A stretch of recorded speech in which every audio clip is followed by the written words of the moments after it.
Hey, and welcome back to the Rob and Kristen Show.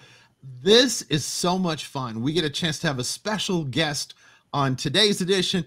And as I joked with her off camera, I've read 2 books, so this is not going to be my highlight reel. You're not going to see me talk a lot because it's not my area of expertise.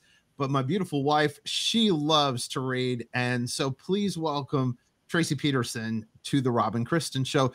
Kristen, introduce our guest for us. Well, Tracie, it is just so wonderful to have you with us here today. And if you don't know who Tracie Peterson is, she is a multi-award winning author and I believe author of over 100 novels. I don't know how many you're up to now. I lost track after 100, but she has multiple series that are out there, Christian fiction, a lot of them historical fiction. If you've never read one of Tracie's books, now is the time, because we're going to be talking a little bit about her history with writing and especially this new book that's getting ready to come out March 7th. So Tracie, welcome to the Rob and Kristen Show. Thank you. I'm so excited to be here.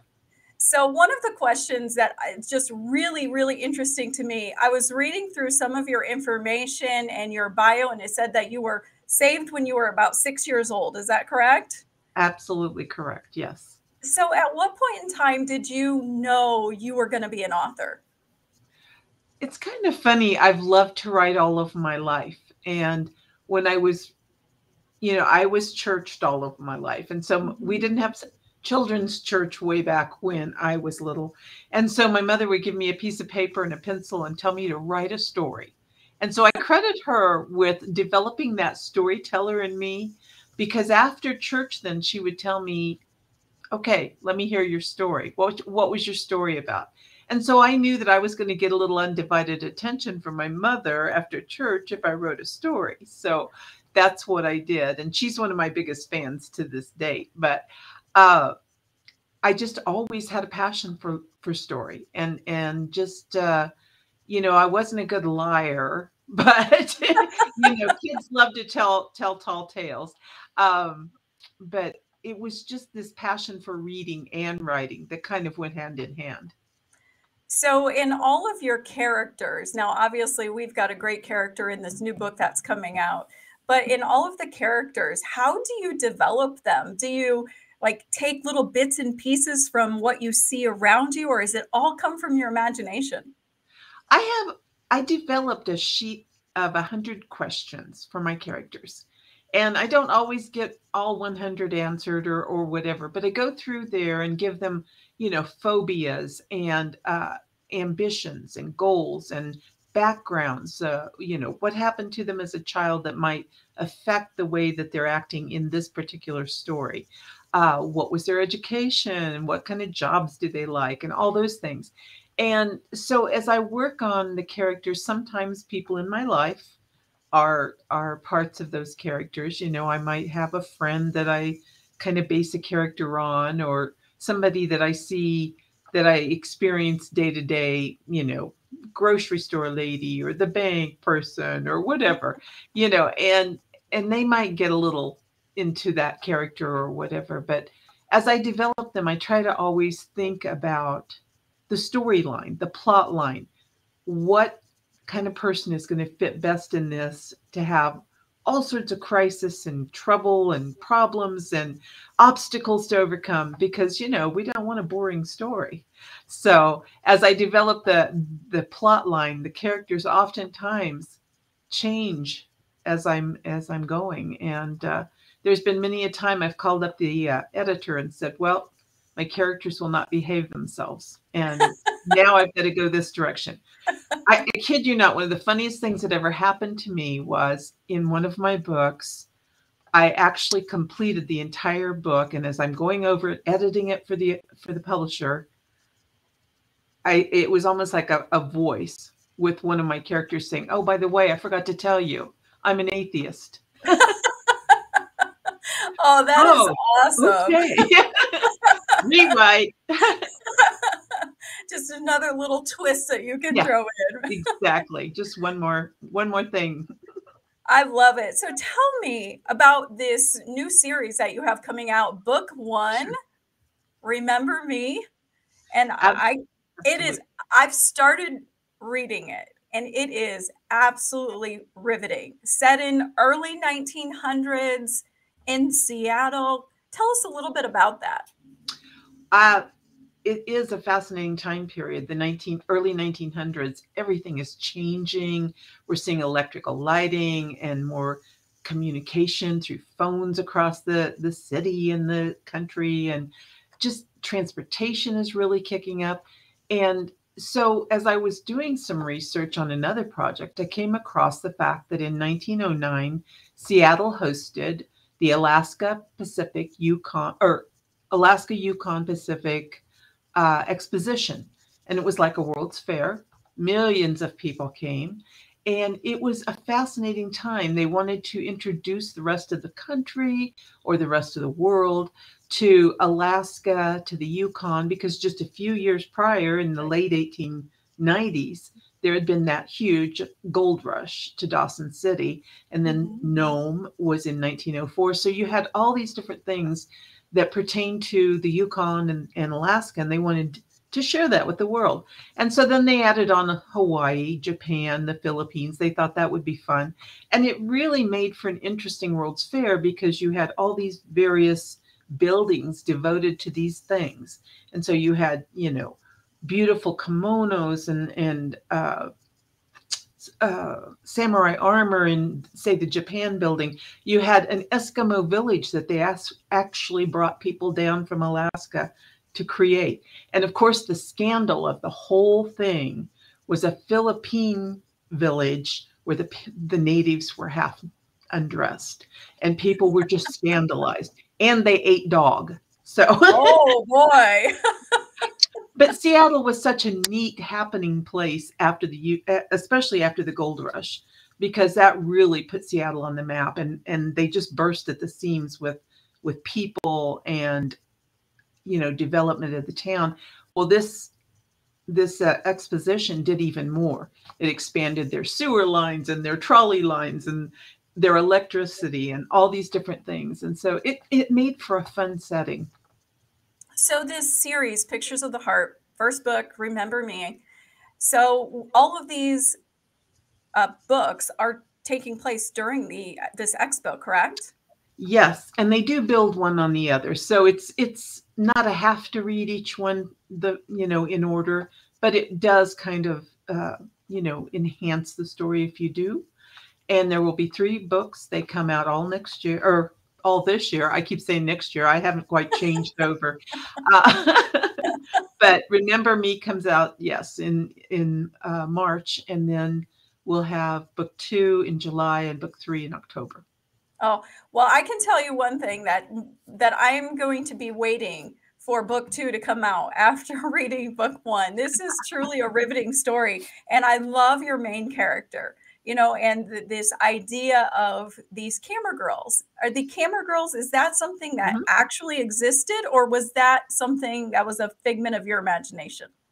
It was kind of a combination of both. The camera was really becoming popular because finally Kodak had come out with a camera that was affordable to the average man. So you had these wonderful little brownie cameras, and they would make a picture that was the size of a postcard.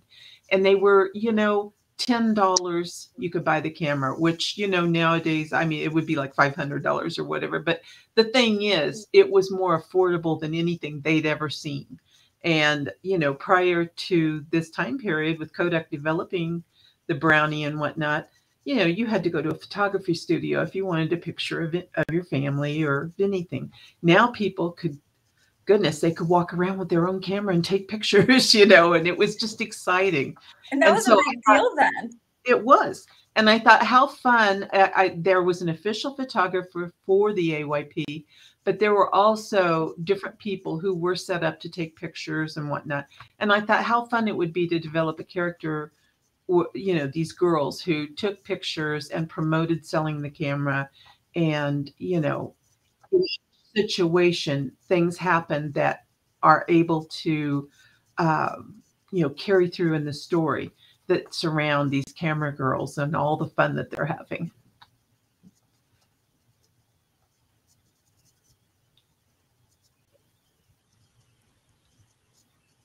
I think we might have. Are you still there, Tracie? I'm here. Did we freeze? It was... Yeah, we did for a second.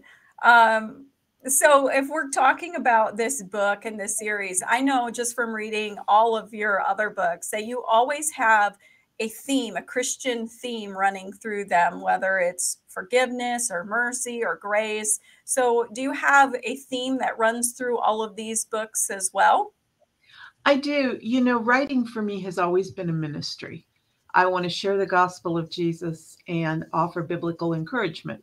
I want my books to entertain you, of course. I talk about my 3 E's. I want them to entertain. I want to educate, so I'm thorough and exact and try to be very accurate on my research. And then I want to encourage, and I want that encouragement to be biblical. And so I do my level best to present that in each of the books. Each of my books, there's always an ongoing theme of forgiveness, for sure, because I've had to be forgiven a lot and I've had to forgive a lot. And I think that it's just such a critical thing. But, you know, in this particular story, there's a lot about putting the past aside, about not taking on the burden of blame when things were done to you rather than your choice. Mm-hmm. And so those kind of things are in there throughout Remember Me, as the main character struggles with her past and trying to overcome it so she can have a future. And that also ties in then with forgiveness. And I think that's something that all of us really can relate to, because we all have things that maybe we wish we could forget, or things that Satan reminds us of constantly. Hey, you're not good enough. God could never do that for you. Exactly. God can't use you. And so these books are super encouraging to the readers, and just understanding, hey, you know what? I see the truth of God's word in all of these books, in all of your books, Tracie. And you do such a wonderful job just bringing God's word through a story and weaving it into a story that we can all relate to. And we just really, truly appreciate everything that you are doing. And I can only imagine the number of readers that you are touching every day with your words.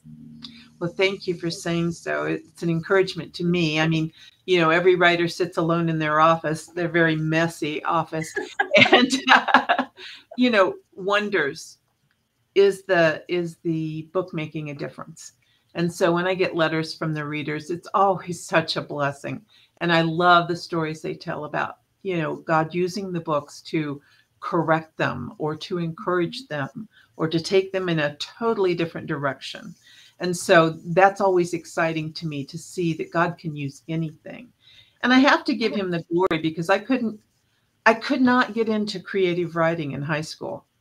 You had to apply for it. And the teacher told me I didn't show enough imagination or creativity. I love that story. So, if she were alive, she'd be getting one of every book, you know. But I love it. I love it when I look back. I don't have a college degree. It's all about the Lord. It's about this gift and using it for him. And I have such an amazing time with it. And I've been blessed to have my family alongside me at times. My husband just retired, but he was one of my main research, you know, helpers. He has degrees in history and political science. And so he was the perfect husband for a Christian historical writer.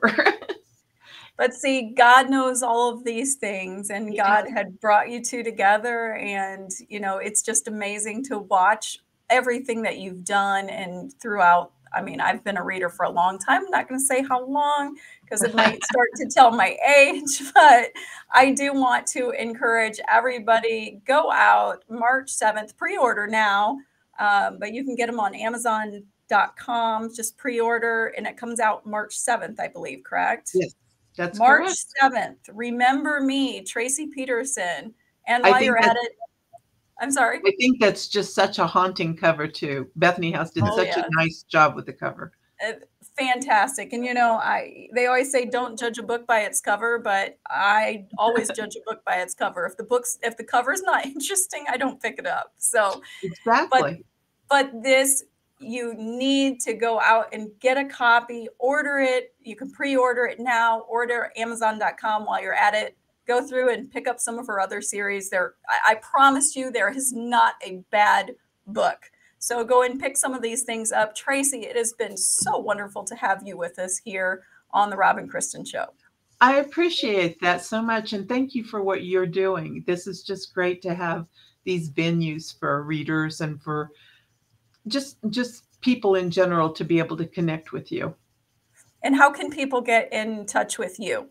They have a story that they want to share with you about how your book has changed them. How can they get in touch with you? They can send me a note at my website, www.traciepeterson.com, or they can comment on my Facebook page with it. It's just author Tracie Peterson, or Tracie Peterson author. I think that both ways you can get me. So that's my best advice for all of them. Well, Tracie, once again, it has just been an absolute pleasure to have you with us today. And we wish you all the best in the future and keep spitting out those books.